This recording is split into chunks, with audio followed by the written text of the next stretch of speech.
상쾌한 아침 원주에서 출발합니다.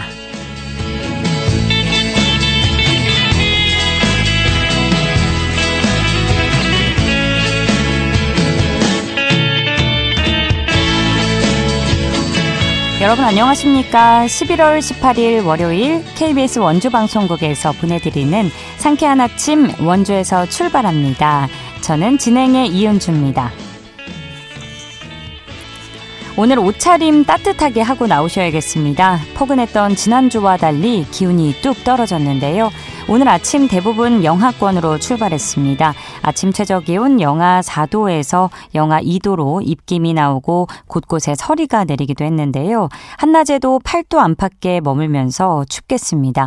급격히 달라진 공기에 건강 잘 챙겨주셔야겠고요. 하늘은 대체로 맑게 했고 미세먼지 농도 전 지역이 좋음 수준 보이겠습니다. 오늘 준비한 소식입니다. 원주시가 행정구역 개편을 추진하고 있는데요. 반곡 관설동을 나누고 지정면을 읍으로 승격하겠다는 내용인데 주민들의 찬반 의견으로 적지 않은 파장이 예상됩니다. 관련 내용 알아보고요. 원주 영상미디어센터가 2025학년도 수능 응시자를 위한 독립예술영화 무료 관람 이벤트를 진행합니다. 리포터 현장에서 만나봅니다. 갈수록 심각해지는 기후위기에 대응하기 위해 지난 5일에 원주시의 첫 수소 저상버스가 운행을 시작했는데요. 관련 내용 알아보도록 하죠. 11월 18일 월요일 상쾌한 아침 원주에서 출발합니다.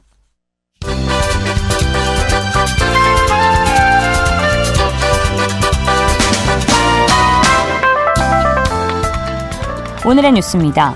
횡성군 청소년 상담복지센터 유해환경감시단이 12월 6일까지 경찰과 교육청, 자율방범대 등과 함께 수능 전후 청소년 유해환경 합동점검에 나섭니다. 센터는 학교 주변과 유해업소 밀집 지역을 중심으로 청소년 유해환경에 대한 집중 단속을 펼치고 청소년 근로권익보호에 대한 홍보를 펼칠 예정입니다.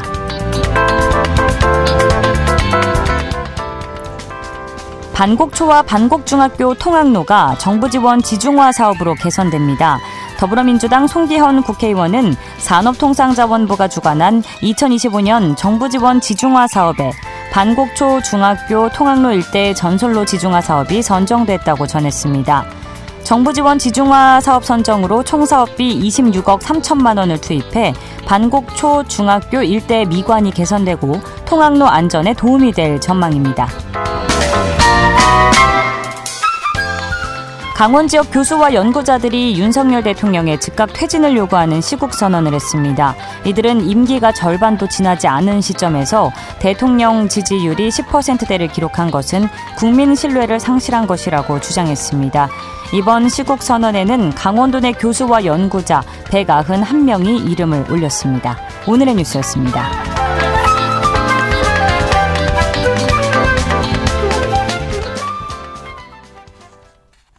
상쾌한 아침 원주에서 출발합니다. 함께하고 계십니다.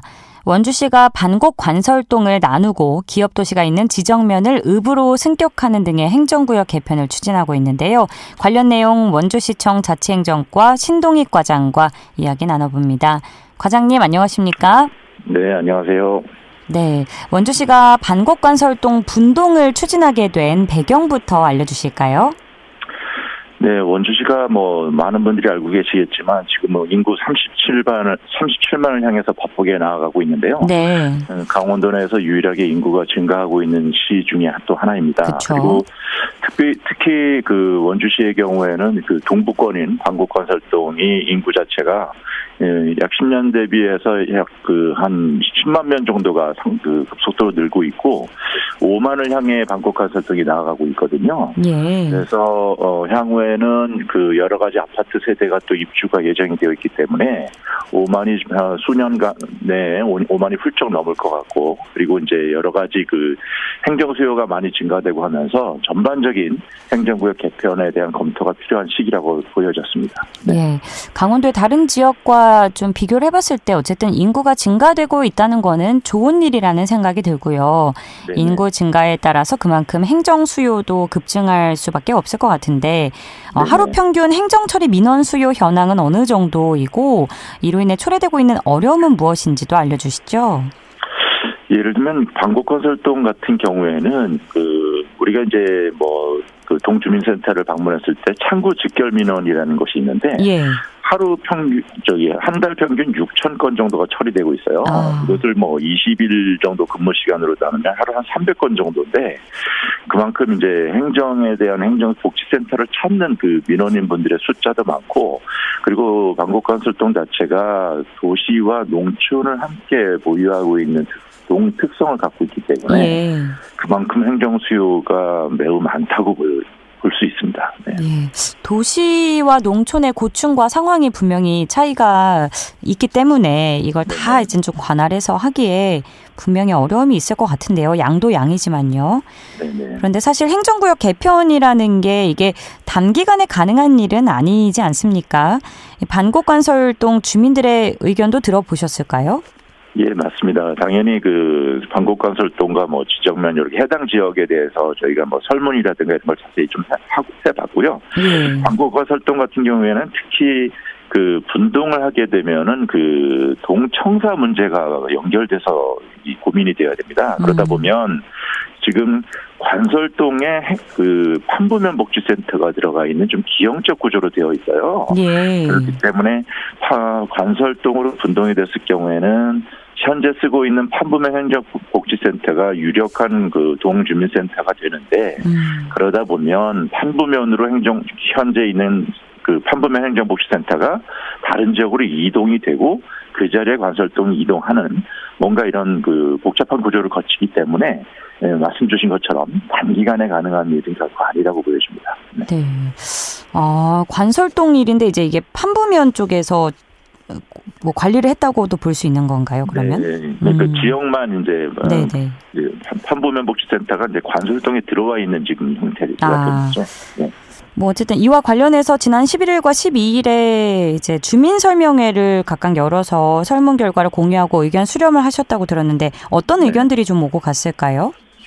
주민 설문은 저희가 지난 9월 30일부터 10월 18일까지 진행을 했고요. 예. 1,000명 이상의 샘플링을 통해 가지고 설문조사를 했습니다. 그래서 방곡건설동은 분동에 대한 찬반 여부, 그리고 지정면을 의무로 승격하는 것에 대한 찬반 여부, 그리고 판부면 복지센터는 판부면 복지센터를 이전해야 하느냐에 대한 찬반 여부를 저희가 설문조사를 했고 모두 다 87%에서 95%까지 굉장히 압도적인 찬성률을 보인 그런 설문 실시 결과를 저희가 도출하게 되었고요. 그 결과를 얼마 전 세 곳을 다 다니면서 이러한 결과가 나왔습니다 하고 시민들과 의견을 교류하는 그런 자리를 가졌습니다.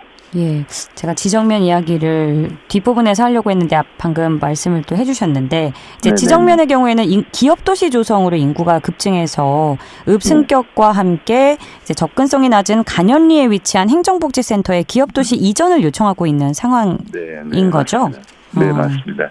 지정면 같은 경우에는 저희 시에서 입장은 계속 주민들의 여론이 면에서 읍으로의 승격 한 가지 문제였었는데 많은 기업 도시 입주민들께서는 오히려 한 발자국 더 나아가셔서 면 청사도 기업들 많은 인구가 밀집해 있는 기업 도시 쪽으로 이전해야 하지 않겠느냐라는 목소리까지 함께 내주고 계시는 그런 상황입니다 지금.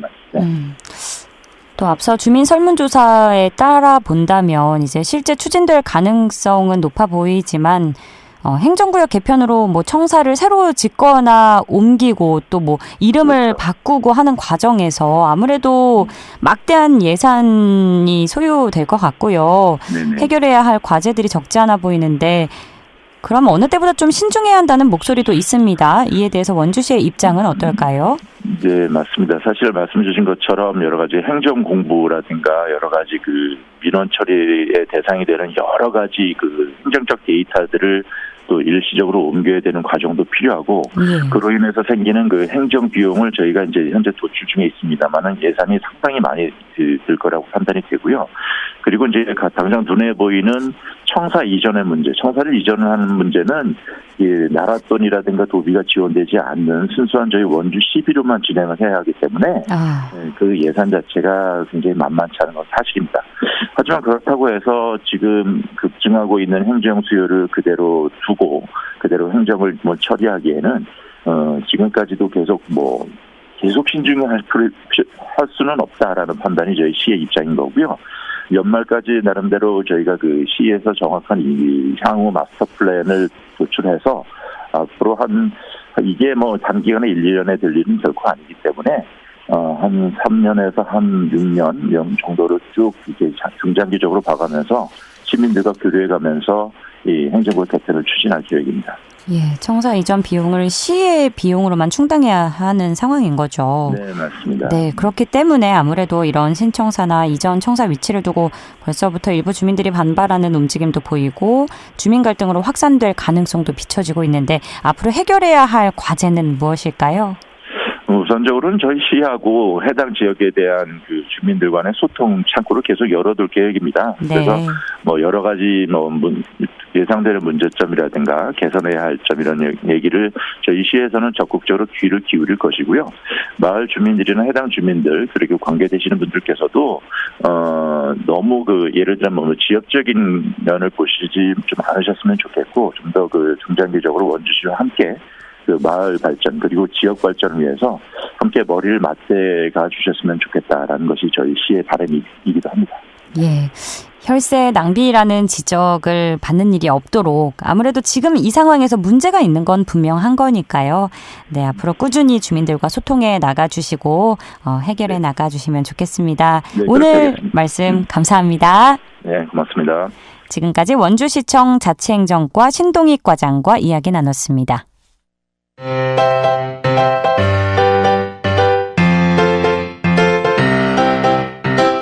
KBS 원주방송국이 유튜브 다시 듣기 서비스를 실시합니다. 매일 아침 강원 영서남부권의 뉴스와 정보를 전해드리는 상쾌한 아침 원주에서 출발합니다는 KBS 원주라디오 유튜브 채널을 통해 다시 들을 수 있습니다.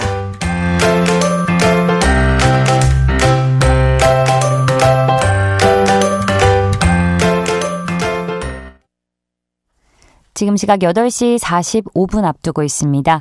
지난주 수능을 마친 수험생을 위해 원주 영상미디어센터가 수능 응시자를 대상으로 영화 무료 관람 이벤트를 진행 중인데요. 자세한 내용 리포터 현장에서 알아봅니다. 추인혜 리포터 함께합니다. 어서 오세요. 네, 안녕하세요. 네, 원주 영상미디어센터가 수험생들이었죠. 수능을 마친 학생들에게 특별한 이벤트를 진행 중이라고요. 이 이벤트 어떻게 참여할 수 있나요? 네, 매년 이맘쯤이면 수능 응시자를 대상으로 다양한 이벤트가 진행되는데요. 네. 원주 영상미디어센터는 지난주 목요일부터 오는 23일까지 수능 수험생이 영화 관람을 통해서 문화생활을 즐길 수 있도록 독립예술영화 무료 관람 이벤트를 기획했습니다.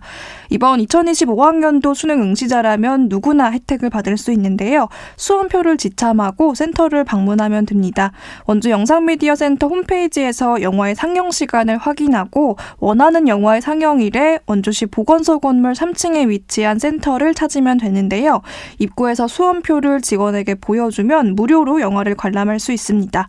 지난주 목요일인 14일을 시작으로 이번 주 토요일인 23일까지 목요일과 금요일 그리고 토요일에 영화가 상영됩니다. 원주 영상미디어센터 최혜민 담당자에게 자세한 이야기 들어보겠습니다.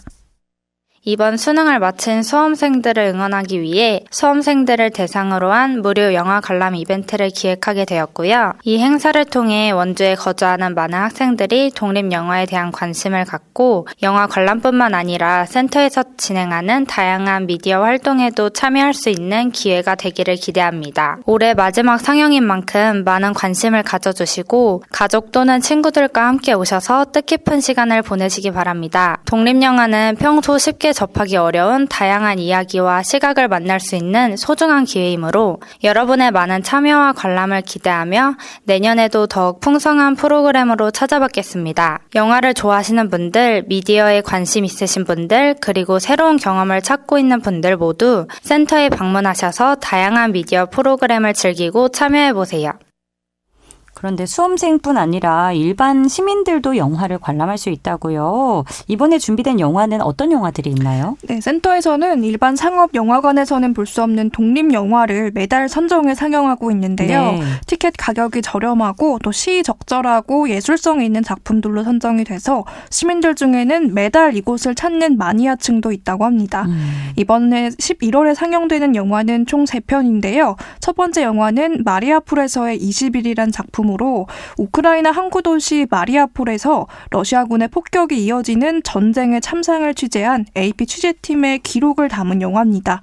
지난해 다큐멘터리상을 4번이나 수상한 작품으로 전쟁의 폐해에 대해서 느낄 수 있는 영화고요. 네. 두 번째 영화는 하와이 연가인데요. 하와이로 이민 간 한인들의 삶을 아름다운 음악과 함께 그린 필름으로 성악가 조수미의 목소리가 출연하면서 한인 이민사의 이야기를 감동적으로 풀어낸 작품입니다.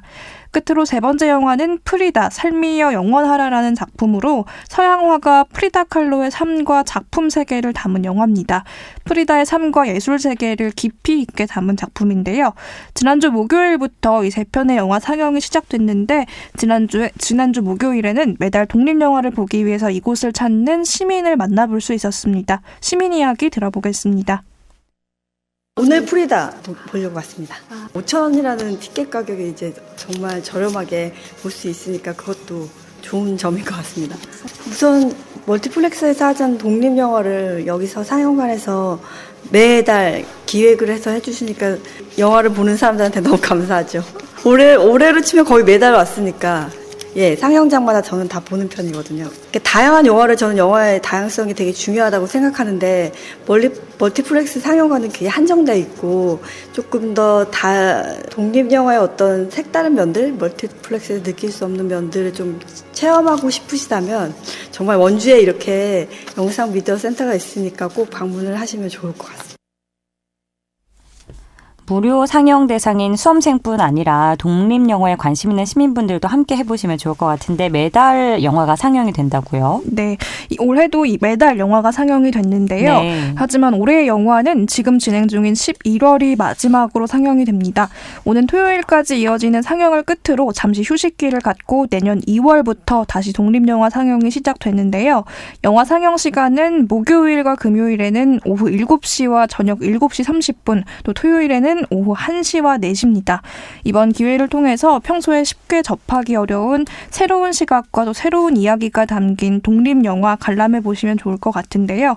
또 수능을 마친 수험생들 남은 올해를 어떻게 보내야 할지 계획을 세우고 있는 분들이 많으실 것 같은데 이 센터를 방문하면 센터에 있는 녹음실에서 자신의 목소리를 담거나 음악을 녹음하는 체험을 할 수도 있다고 합니다. 이 밖에 또 겨울방학 동안에 다양한 미디어 교육 프로그램도 기획 중이라고 하는데요. 영상 제작부터 편집, 음향 등 미디어 관련 기술을 배울 수 있는 프로그램이 준비되고 있다고 하니까 영상 미디어 센터에서 제공하는 다양한 프로그램으로 또 알찬 방학 보내보시면 좋겠습니다. 다채로운 것들이 준비되어 있네요. 그리고 막연하게 생각하면 우리가 2025학년도 수능 응시자라고 하면 올해는 아닌가 생각할 수 있는데 이게 대학 입학 기준의 연도로 표현한다는 말씀이시죠? 네, 올해 치러진 수능을 응시한 학생들을 말합니다. 네, 알겠습니다. 이번 주 목요일부터 토요일까지 이어지는 원주 영상미디어센터의 독립영화 상영, 많은 수험생과 시민분들의 참여가 이어지면 좋겠네요. 오늘 소식 고맙습니다. 추인혜 리포터였습니다. 네, 감사합니다.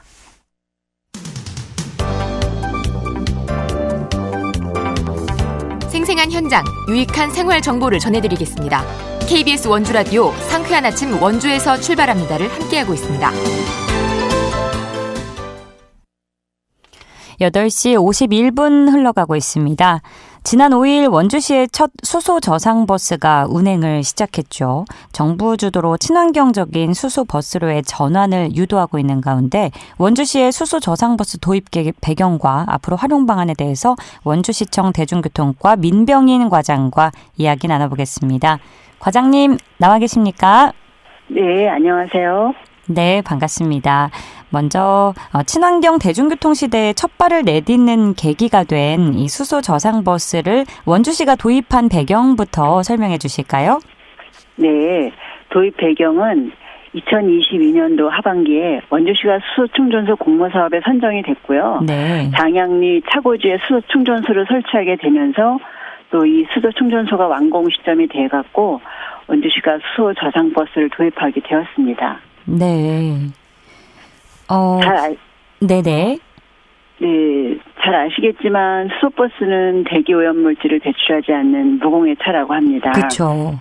네, 그래서 정부에서도 친환경 무공해차 보급 정책을 펴고 있고 우리 원주시에서도 갈수록 심각해지는 기후변화에도 대응하고 또 온실가스 저감 정책에도 기여하기 위해서 수소 저장버스를 도입하게 되었습니다. 그렇군요. 운행은 이번 달 5일부터 시작을 한 거죠? 네네. 이번 달 5일부터 50번 노선이 신설을 돼서 운행하기 시작했고요. 네. 네. 운행 구간을 말씀드리자면 소초면 장양리에서 출발해서 태장 2동, 우산동, 또 단계동, 그다음에 그 버스가 다시 원주시청 앞을 지나고 만종역을 지나서 문막읍 소재지를 들어가서 문막 공단까지 운행하는 버스가 되겠습니다. 이게 하루에 요 구간에 지금 한 8개 정도 중고등학교가 있고요. 네. 버스 4대가 매일 왕복 20회 정도 운행하고 있습니다. 그렇군요. 우선 뭐 다들 아시겠지만 저상버스라는 게 바닥이 낮고 출입구에 계단이 없는 버스인데 이제 수소 저상버스라고 하면 여기에 나아가서 이제 친환경의 그런 무공해차 버스라고 보시면 될 것 같은데 그래서 시민들이 이게 시동이 걸렸는데도 뭐 엔진 소리가 적어서 이제 좋다 뭐 이런 놀랍다 이런 반응과 함께 대중교통 접근이 쉽지 않았던 교통 약자들도 수월하게 탑승할 수 있고 또 좌석을 접는 공간도 따로 준비되어 있어 편리하다는 의견이 다수인데요. 앞으로 이 수소 저상버스 도입으로 기대되는 효과를 좀 알려주신다면요. 현재 많은 시민분들이 원주시 시내버스 이용하면서 차량이 많이 노후되다 보니까 차량에서 소음도 나고 냄새도 나고 청결도 또 안전 문제 등 여러 불편 사항들을 말씀을 많이 해주시고 계셔요. 네. 반면에 수소 저장 버스는 소음이 적고 또 승차감도 좋고요. 네. 그리고 교통 약자분들이 이용하시기에 편리해서 이용해 보신 분들의 만족도가 아주 높은 것 같습니다. 다행이네요. 네. 네네. 그리고 그 내연기관 버스에 비해서 온실가스 저감 효과가 높아 기후변화 대응에도 도움이 될 것이고요. 또 향후에 수소 저장버스가 점차 CNG와 고상버스를 대체하게 되면 시내버스 이용하시는 승객분들의 아주 편의가 증진될 것으로 저희도 기대하고 있습니다. 예, 이번에 운행하게 된 수소 저상버스가 뭐 같은 무공해 차량인 전기버스에 비해서 충전 시간이 짧고요. 또 주행거리가 길어서 버스 운행에 적합하다는 평가를 받고 있는데 이런 여러 장점이 있는 만큼 앞으로 원주시가 수소 저상버스 도입과 관련해서 어떤 계획을 좀 갖고 계신지 궁금합니다. 정부에서는 무공해차 보급을 확대하기 위해서 수소버스 구입 보조금을 대폭 지원하고 있는 이런 상황이고요. 예. 원주시에서는 현재 전기버스를 도입하기 위한 시설이 갖춰져 있지 않습니다. 운수업체에서도 전기버스보다는 그래서 수소버스를 구입할 것으로 예상하고 있고요. 수소 저상버스를 구입하고자 하는 경우는 보조금이나 이런 것들이 적기에 잘 지원될 수 있도록 저희가 적극 노력할 그럴 계획입니다. 네. 정부와 지자체가 기후변화 위기가 심각한 상태에 이르고 있는 만큼 운수업체들의 수소버스 전환을 유도한다는 방침이라고 전해지고 있는데 그러기 위해서 무엇보다 인프라 확충과 함께 다양한 지원이 좀 마련되어야 한다고 생각이 드는데 원주시의 입장은 어떤가요? 네, 그동안은 문막에 수소 충전소가 있긴 하지만 용량 문제로 시내버스 충전은 어려웠어요. 네. 예, 그래서 이제는 장양리에 액화수소 충전소가 완공되어서 버스뿐만이 아니라 일반 차량까지도 충전이 원활하게 되었으니까 앞으로는 운수업체가 저상버스를 구입할 수 있도록 저희가 좀 독려를 많이 할 그럴 계획입니다. 그러면 앞으로 좀 더 수소 저상버스를 마련하기 위해 다양한 지원을 마련하신다는 입장으로 이해를 해도 될까요? 네네. 알겠습니다. 또 아울러 시민들의 발이라고 할 수 있는 대중교통을 이용함에 있어서 좀 차별 없이 편리한 이용을 할 수 있어야 대중교통이 제 역할을 하는 거 아니냐 이런 시각이 다수지 않습니까? 그래서 네. 교통 약자들에게 있어 불편함이 없어야 할 텐데 저상버스 현재 운영 현황을 좀 알려주신다면요. 원주 현재 운행 중인 시내버스가 132대가 있는데요. 네. 그중에 25대가 저상버스고요. 그중에서 4대가 수소 저상버스예요. 네. 그러니까 21대는 CNG 저상버스입니다. 그래서 비율로 치자면은 그 저상버스가 16% 정도가 되고요. 저상버스 구입할 때 저희가 그 저상버스 구입 보조금으로 한 9천만 원 정도 지원을 해주고 있는데 2023년부터 시내버스를 이제 새로 사갖고 하실 경우 기존 차량이 노후돼서 새로 대폐차를 하실 경우에 저상버스 도입이 의무화되면서 꾸준히 저희는 증가할 것으로 이렇게 기대를 하고 있어요. 예, 알겠습니다. 저상버스 가운데 리프트 고장으로 교통약자들의 그 저상버스 이용에 어려움을 겪는 사례가 적지 않다고 들었는데요. 앞으로 이런 부분들 많이 보완해 주시고 신경 써주시길 바랍니다. 오늘 말씀 고맙습니다. 네, 감사합니다. 지금까지 원주시청 대중교통과 민병인 과장과 함께했고요. 오늘 순서 마칩니다. 진행의 이은주였습니다. 좋은 하루 보내세요.